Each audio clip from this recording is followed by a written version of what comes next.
BJP की बैठक में ब्राह्मणों को साधने के लिए हुआ मंथन। पार्टी ने बनाई योजना। सभी बड़े ब्राह्मण नेता अपने अपने क्षेत्र के प्रतिनिधि प्रतिष्ठित ब्राह्मणों से मुलाकात करेंगे। प्रयागराज में बाहुबली अतीक अहमद की कब्जे वाली जमीन पर सीएम योगी ने किया भूमि पूजन। पीएम आवास योजना में गरीबों के लिए बनाए जाएंगे घर।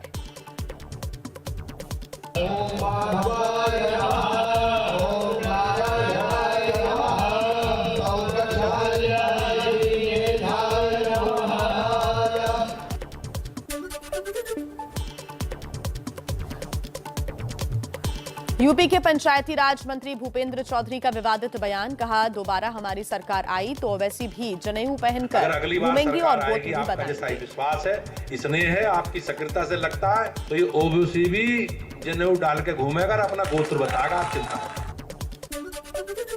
यूपी के कासगंज में गृह मंत्री अमित शाह ने भरी हुंकार। पिछली सरकारों पर बोला हमला। कहा, बुआ बबुआ ने यूपी को लूटा। ये बुआ बबुआ ने जो सरकारें चलाई वो सभी का विकास करती थी क्या? यूपी के कासगंज में अमित शाह की चुनावी रैली। कहा, योगी सरकार में गुंडाराज से मुक्त हुआ यूपी। 5 साल के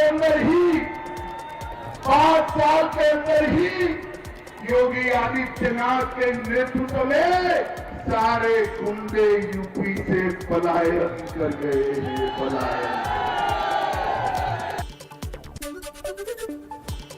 कांग्रेस नेता रणदीप सुरजेवाला का योगी सरकार पर निशाना। बोले, यूपी में शादी में 200 लोगों की संख्या सीमित कर दी, लेकिन खुद की रैलियों में 2 लाख लोगों की भीड़ जुटा रहे हैं। उत्तर प्रदेश में शादी में 200 लोगों के इकट्ठा होने पर बैन जरूर लगा दिया, पर खुद की हजारों और लाखों की रैली अभी भी चल रही हैं। यूपी विधानसभा चुनाव पर आम आदमी पार्टी के सांसद संजय सिंह का दावा। कहा, यूपी में हमारा किसी से गठबंधन नहीं होगा। पार्टी सभी 403 सीटों पर चुनाव लड़ेगी। यूपी के आजमगढ़ में महाराष्ट्र के समाजवादी पार्टी के प्रदेश अध्यक्ष अबू आजमी बीजेपी कर रही है वोट बांटने की बड़ी साजिश। कानपुर के कारोबारी पीयूष जैन की गिरफ्तारी। कानपुर और कन्नौज में अब तक 257 करोड़ रुपए कैश बरामद। 300 करोड़ रुपए की संपत्ति के कागजात भी मिले। आयकर विभाग का छापा जारी है। कौशाम्बी में सीएम योगी का समाजवादी पार्टी पर निशाना। कहा, जो सत्ता से बाहर हैं आज भी उनकी दीवारों से पैसे निकल रहे हैं। 2017 से पहले गरीबों का पैसा नेताओं की जेब में जाता था।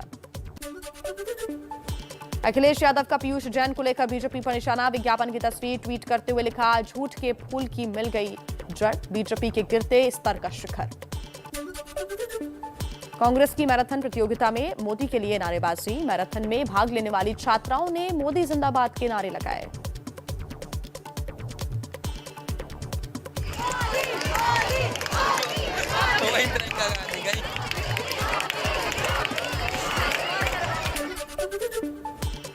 प्रधानमंत्री मोदी का मिशन यूपी। कल आईआईटी कानपुर के दीक्षांत समारोह में होंगे शामिल। कानपुर मेट्रो का उद्घाटन भी करेंगे। चुनावी रैलियों में भीड़ के खिलाफ एबीपी न्यूज की मुहिम का बड़ा असर। यूपी में वर्चुअल रैली पर विचार कर रही है बीजेपी। केजरीवाल ने अंबेडकर को लेकर 5 जनवरी को होने वाला कार्यक्रम भी स्थगित किया। बंद करो रैली ताकि बच जाए जान, एबीपी न्यूज की मुहिम। एबीपी न्यूज की मुहिम का असर। मध्य प्रदेश कैबिनेट ने पास किया पंचायत चुनाव टालने का प्रस्ताव। राज्यपाल को भेजा गया प्रस्ताव। पंचायत चुनाव प्रक्रिया जो चल रही थी उसको हमने अब अध्यादेश निरस्त करते हुए उस अध्यादेश को महामहिम को भेजने का तय किया है। कांग्रेस नेता राहुल गांधी का मिशन पंजाब। 3 जनवरी को मोगा से चुनाव प्रचार अभियान की शुरुआत करेंगे। पंजाब में आम आदमी पार्टी ने 15 उम्मीदवारों की एक और लिस्ट जारी की। अब तक 73 उम्मीदवारों का ऐलान। कुछ और खबरें देखते हैं फटाफट अंदाज में।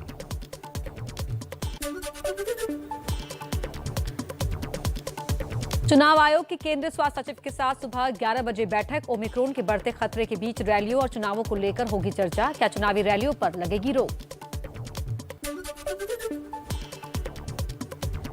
प्रधानमंत्री मोदी का आज हिमाचल प्रदेश के मंडी का दौरा। करीब 12 बजे 11,000 करोड़ से ज्यादा की परियोजनाओं का उद्घाटन और शिलान्यास करेंगे। यूपी के सीएम योगी आज दोपहर 12 बजे प्रतापगढ़ में जनविश्वास यात्रा को करेंगे संबोधित। दोपहर 2 बजे सीतापुर में भी रैली। यूपी के वाराणसी में आज से 3 दिवसीय काशी फिल्म महोत्सव की शुरुआत। हेमा मालिनी समेत कई दिग्गज कलाकारों का होगा लाइव शो। पंजाब में बीजेपी का कैप्टन और ढींढसा के साथ गठबंधन आज होगा फाइनल। अकाली दल संयुक्त के अध्यक्ष सुखदेव सिंह ढींढसा की आज गृह मंत्री अमित शाह से मुलाकात। सीटों के बंटवारे पर हो सकती है चर्चा।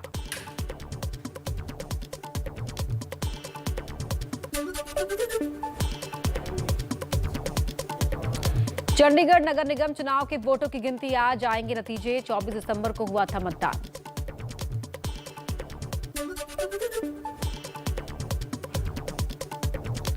राज्यों के कामकाज संबंधी स्वस्थ राज्य प्रगतिशील भारत का चौथा एडिशन जारी करेगा नीति आयोग।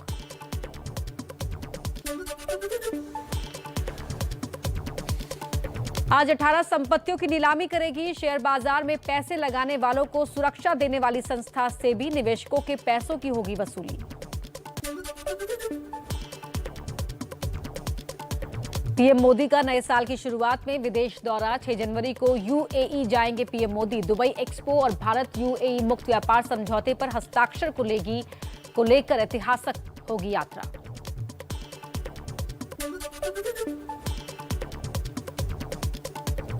विवादों में घिरा छत्तीसगढ़ में आयोजित 2 दिवसीय धर्म संसद। महाराष्ट्र से आए संत कालीचरण ने राष्ट्रपिता महात्मा गांधी को लेकर कहे अपशब्द।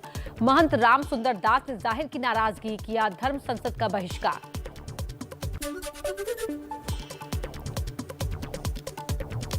केरल सरकार की तारीफ करने पर शशि थरूर को चेतावनी। केरल कांग्रेस के प्रमुख सुधाकरन ने कहा, थरूर पार्टी के फैसलों के दायरे में नहीं रहे तो निकाल दिए जाएंगे।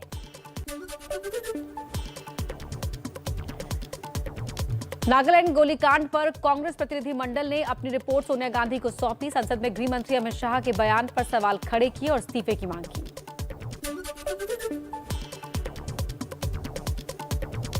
बच्चों के लिए वैक्सीन के ऐलान के बाद भी राजनीतिक संग्राम। कांग्रेस ने पूछा 31 दिसंबर तक सभी वयस्कों के वैक्सीनेशन के वादे का क्या हुआ।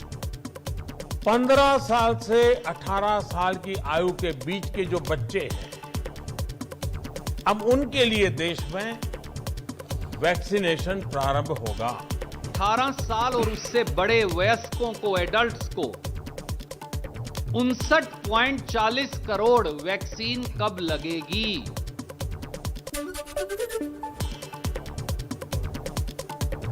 देश में 15 से 18 साल के बच्चों को 3 जनवरी से लगेगी कोरोना की वैक्सीन। 10 जनवरी से हेल्थ फ्रंटलाइन वर्कर्स और 60 साल से ऊपर वाले बुजुर्गों को लगेगी प्रिकॉशन डोज। सूत्रों के मुताबिक दूसरी और बूस्टर डोज के बीच का 9 से 12 महीने का हो सकता है अंतर। 60 साल से ज्यादा उम्र के बुजुर्गों को बूस्टर डोज पर बड़ी खबर। एनएचए के सीईओ आरएस शर्मा ने कहा, बूस्टर डोज के लिए गंभीर बीमारी के लिए बुजुर्गों को सर्टिफिकेट दिखाना होगा जरूरी। महाराष्ट्र विधानसभा के शीतकालीन सत्र के दौरान 2 दिनों में 2200 लोगों का आरटीपीसीआर टेस्ट। 32 लोगों की कोविड रिपोर्ट पॉजिटिव आई। पुलिस के जवान और दूसरे सरकारी कर्मचारी और 3 पत्रकार शामिल। सरकार के गाइडलाइंस के बाद भी मुंबई में लोग ओमिक्रॉन के खतरे को नजरअंदाज करते दिखे। दादर के फूल मार्केट में एबीपी न्यूज का रियलिटी चेक। बिना मास्क के सोशल डिस्टेंसिंग की धज्जियां उड़ाते दिखे लोग। दिल्ली में आज से लागू होगा नाइट कर्फ्यू। रात 11 बजे से सुबह 5 बजे तक पाबंदी रहेगी। पिछले 24 घंटे में कोरोना के 290 नए मामलों की पुष्टि। देश में ओमिक्रॉन के खतरे को देखते हुए कर्नाटक सरकार का बड़ा फैसला। कल से 5 जनवरी तक राज्य में नाइट कर्फ्यू। रात 10 बजे से सुबह 5 बजे तक रहेगा कर्फ्यू। कोरोना पर आप सांसद संजय सिंह का बेतुका बयान। कहा, चुनाव में हार के डर से बीजेपी कोरोना की हवा उड़ा रही है। चुनाव के हार के डर से अब वो कोरोना का हुआ खड़ा कर रहे हैं।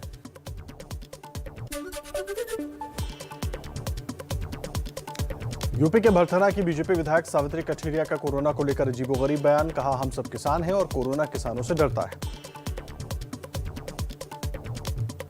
कोरोना तो आता है, लेकिन जो सिटियां हैं उनमें कोरोना आता है, और जो गांव देहात की बात है वहां से कोरोना खुद ही डरता है।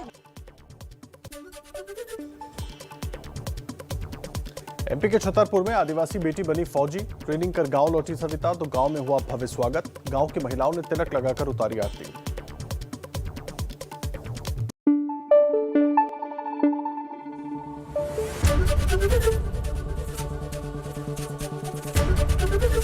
एबीपी न्यूज आपको रखे आगे।